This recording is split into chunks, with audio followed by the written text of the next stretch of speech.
Hello everyone, GlowStone here, and yeah, I bought this for $50. Oh, it's just, they've been selling this game for 30 years, not much different about it, but hey, it could be fun, right? I can classify that I did buy this game 30 years ago, and I'm not crazy. Wait, but if I bought the game 30 years ago, then I guess, and I'm rebuying it now, then I am crazy. So game companies have been doing this for a while. They've been re-releasing their old stuff on new consoles. Why? For money. And for some reason, every single video game developer wants to re-release their old stuff. Like, why? Why do they need to re-release their old stuff? We already have the older consoles. Some of you don't, but still, people already have their old consoles. Why do we need to have them again? And sometimes it's so stupid. Like, why do we have to pay full price for a 50-year-old game? I don't understand that. I'm not just talking about old games with new characters, or an old mechanic being made again on the newer console. I'm talking about definitive editions, remasters, re-releases, or ports, or whatever you like to call them. I want to be looking at all of those, seeing what's the difference, and we're going to be comparing them to see which ones are which, off of the games that are up there. So what's the difference between a definitive edition, remaster, re-release, or port? Well, that really depends. I like to classify it as this. Definitive edition is a better version of an older game, includes all DLC, and is just like a better version. A remaster is an old game re-released with modernish graphics, better controls, a little bit more modernizing the game, but not too much. Reimagining is taking old games and completely modernizing them with new gameplay, sometimes new story and modern graphics, and the port is nothing special, making old games available on new consoles. What are pros and cons of definitive editions, remasters, re-release, or ports? I really should think of a name to call them. But what are the pros and what are the cons? Well, one for pros is that older video games, they need specific hardware to run. Sure, like with movies or books, you could get them online and you could literally experience them all from downloaded. But some video games, the best possible way to experience them is by having the original console. Here's an example. Super Mario Galaxy got re-released onto the Switch, but the best possible way to experience it is not on the Switch. It's by the Wii. So you can't really use it anymore once it's gone forever, unless they make a new version of the Wii with Wii remotes and everything. You can play Mario Galaxy fine with a normal Joy-Con, but it's not the same. You have to recalibrate really often. And some games are going to be lost to the past forever. Like Wii Music, this is not going to come back. It's never going to come back. Why would anyone want to re-release this? I mean, I would like to re-release it, but no, I don't.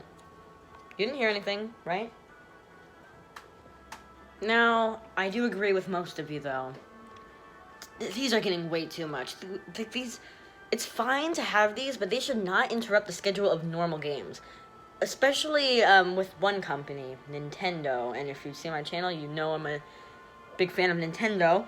You would know that they're not doing really anything besides these re-releases. Like, literally, you look at the latest Direct, and most of those are literally re-releases, besides, like, Splatoon 3 or whatever. But still, Miitopia, Skyward Sword HD, 3D World plus Bowser's Fury, these are all the same games, but brought over it, and for $60, besides Miitopia, but still. It's a little expensive, don't you think, that we're just getting the same old games that you could buy on older consoles for, like, $20. Super Mario 3D World plus Bowser's Fury is going on the Switch for $60 when you could buy it on the Wii U for $18.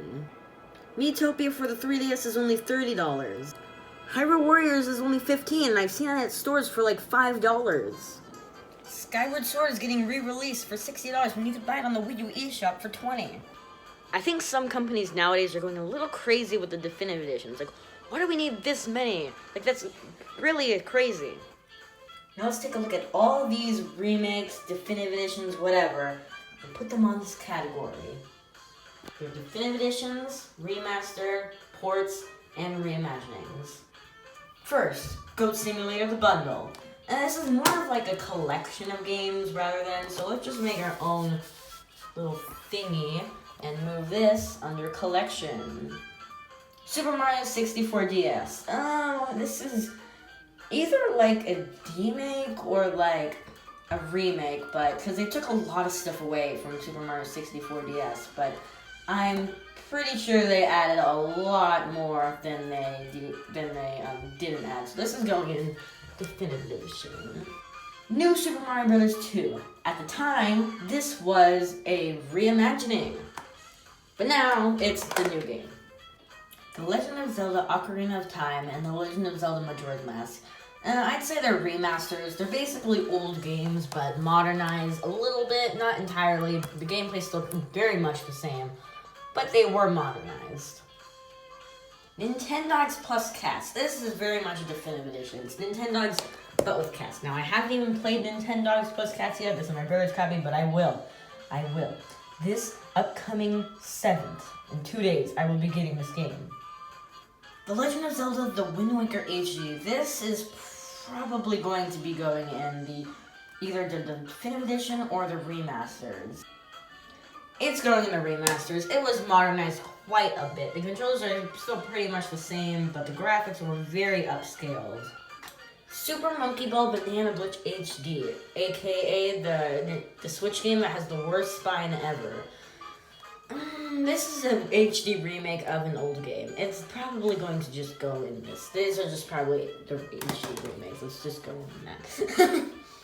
Super Mario 3D World plus Bowser's Fury. This is Mario 3D World, but on a much bigger scale. It was modernized quite a bit. It has a whole Bowser's Fury upgrade, and there's just more stuff than the actual game.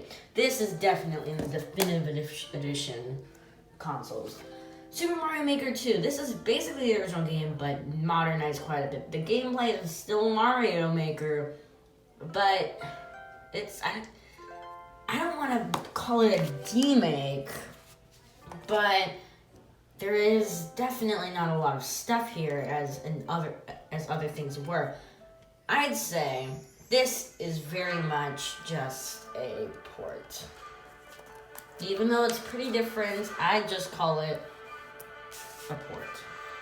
Super Mario 3D All-Stars. This goes in between the ports and the collections.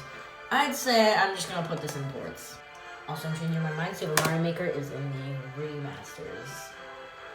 The Lego Harry Potter collection. Taking 2 of the Lego Harry Potter video games and putting them into one. This is the collection. Hyrule Warriors Definitive Edition. This is Hyrule Warriors on the Wii U and 3DS. It includes all the DLC. This is definitely the Definitive Edition. It even says it in the title. Donkey Kong Country Tropical Freeze. This is probably one of the worst remakes that they've made. I don't know about Skyward Sword when it comes out, but this was probably one of the worst ones. They sold this for $60, and all it added was a funky mode. This is very much just a port. Not much is added besides for a funky mode, whatever. Crash Bandicoot, the Insane Trilogy. At its core, it's still very much Crash Bandicoot, but it's modernized, new music and everything. It's definitely going in the remasters. Captain Toad Treasure Tracker. This is a port of the Wii U game, and it's a bad port at that. It includes Mario Odyssey DLC, but still, it's going in the remake, just because it wasn't meant to be on the Switch. It feels like a Wii U game. There's a giant pointer thing that's in the middle. It's going there. And now the Black Box of Death. Where is this going in the category? I'd say it's going in ports. You guys don't know what it is, and you will never know what it is until I do my room tour once we move into a different place. But yeah, it's going in ports. So this is my little thingy. Definitive Editions, which are the ones that are the better versions of the game.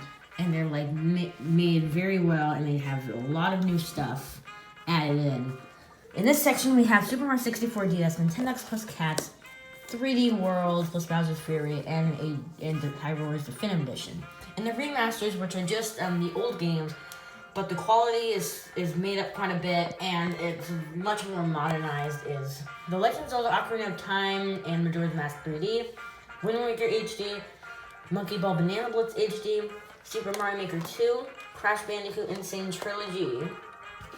Ports, which are just the exact same game made onto these new consoles, are the Black Box of Death, Donkey Kong Country Tropical Freeze, and Super Mario 3D All-Stars. I don't have anything on the reimagining, but if you want to know, it's basically Resident Evil 2 and Final Fantasy 7 stuff. I don't really have any of those. I want to get Final Fantasy 7 remake though.